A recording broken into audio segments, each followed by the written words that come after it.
एक समय की बात है, एक छोटा सा गांव था जहां एक पानी वाला हर रोज सुबह उठकर अपने कंधे पर लकड़ी का डंडा रखता और उस डंडे के दोनों सिरों पर दो बड़े मिट्टी के घड़े लटकाए नदी की ओर निकल जाता था। इन दो घड़ों में से एक बिल्कुल सही था, मजबूत, टिकाऊ और हर बार पूरा पानी लेकर लौटता था, लेकिन दूसरा घड़ा थोड़ा फूटा हुआ था।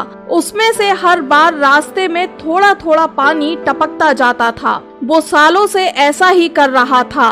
हर दिन नदी से पानी भरकर घर तक पहुंचता। एक घड़ा पूरा भरा हुआ होता था, लेकिन दूसरा घड़ा आधा खाली रह जाता था। वो फूटा हुआ घड़ा ये सब महसूस कर रहा था। वो जानता था कि वो अधूरा है और इस बात से उसे शर्म आती थी। एक दिन उसने हिम्मत करके पानी वाले से कहा, मालिक, मुझे माफ कर दो। मैं सालों से देख रहा हूँ कि आप मेहनत से दो घड़े पानी भरते हो, लेकिन मेरे कारण आपको आधा पानी ही घर तक मिलता है। मेरी वजह से आपकी मेहनत अधूरी रह जाती है। मैं निकम्मा हूँ, मैं शर्मिंदा हूँ। इस बात पर पानी वाला मुस्कुराया। उसने कंधे से डंडा उतारा और धीरे से फूटे हुए घड़े को देखा। अरे मेरे प्यारे घड़े, क्या तुमने कभी रास्ते में ध्यान दिया है? जिस तरफ से तुम लटकते हो वहाँ रास्ते के किनारे कितने सुंदर फूल खिले होते हैं और दूसरी तरफ वहाँ कुछ भी नहीं।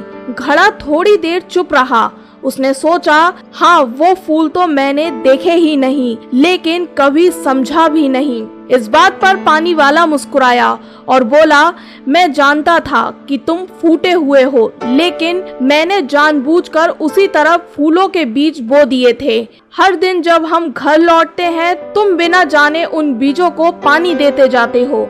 तुम्हारी वजह से वो बीज पनपते गए और अब देखो, वो सुंदर फूल खिल गए हैं। मैं हर सुबह उन्हें तोड़ता हूँ और अपने घर को सजाता हूँ। अगर तुम जैसे हो वैसे ना होते तो ये सुंदरता कभी ना होती। घड़ा अब कुछ नहीं बोला, लेकिन उस दिन उसके अंदर बहुत कुछ बदल गया था। उसे एहसास हुआ, हमारी कमजोरी भी किसी के लिए वरदान बन सकती है। दोस्तों, इस कहानी से हमें ये सीख मिलती है कि हम सब में कुछ ना कुछ कमी होती है, लेकिन उन कमियों में भी एक खूबसूरती छुपी होती है। कभी खुद को दूसरों से कम मत समझो। हो सकता है तुम्हारी कमजोरी किसी और के लिए खुशियों की वजह बन जाए। तुम जैसे हो वैसे ही खास हो। अगर आपको ये कहानी पसंद आई हो तो RI स्टोरी को सब्सक्राइब करें और हाँ, अपने अंदर की खासियत को पहचानो, क्योंकि दुनिया को तुम्हारी जरूरत है, ऐसे ही जैसे तुम हो।